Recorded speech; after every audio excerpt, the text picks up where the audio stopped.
मैं डॉक्टर सरोज राणा, सेवानिवृत्त associate professor, college of vocational studies, Delhi विश्वविद्यालय। आज देख रही हूँ कि देश में ही नहीं विदेशों में भी इस बात की चर्चा हो रही है कि 22 जनवरी को अयोध्या में भव्य राम मंदिर का निर्माण और उसमें रामलला का विराजमान होने का महत्व क्या है।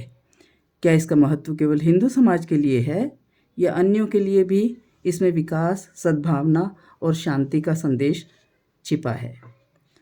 मैं निश्चित रूप से ये बात कह सकती हूँ कि यह मूर्ति स्थापना का अवसर एक सामान्य धार्मिक घटना नहीं है, बल्कि उससे परे उन सकारात्मक जीवन मूल्यों की सार्वजनिक रूप से स्थापना है जो जीवन और समाज में संघर्षों को कम करेंगे।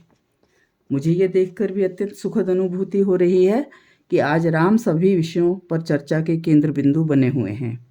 इससे पूर्व राम से संबंधित साहित्य या तो साहित्यिक दृष्टि से पढ़ा जाता था या भक्ति भाव की दृष्टि से। साहित्यिक और धार्मिक सीमाओं में राम के विराट चरित्र को बंधा देख बड़ी पीड़ा होती थी।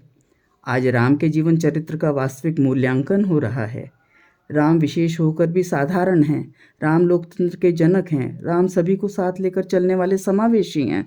राम दूसरों के अभिव्यक्ति की आज़ादी देने वाले हैं, लेकिन स्वयं की वाणी पर संयम है। राम दूसरों के प्रति संवेदनशील हैं। राम जीवों के रक्षक हैं। राम प्रकृति प्रेमी है। राम में अनावश्यक शक्ति प्रदर्शन नहीं है और राम दूसरों के अधिकारों को अपने अपने राज्य में स्थापित करके उन्हें सौंप देते हैं। अतः राम मंदिर का निर्माण सांस्कृतिक चेतना की दृष्टि से ही नहीं, साहित्यिक, आर्थिक, सामाजिक, वैश्विक सभी दृष्टियों से अत्यंत महत्वपूर्ण है। अयोध्या में सभी संप्रदाय मिलजुल कर इस अवसर को उल्लास की तरह से मना रहे हैं। इससे तो यही संदेश जा रहा है कि सांप्रदायिक सद्भाव बढ़ रहा है। राम राज्य की व्याख्या भी इस प्रकार से की जा रही है जिससे देश में कोई भी भयभीत होकर न रहे।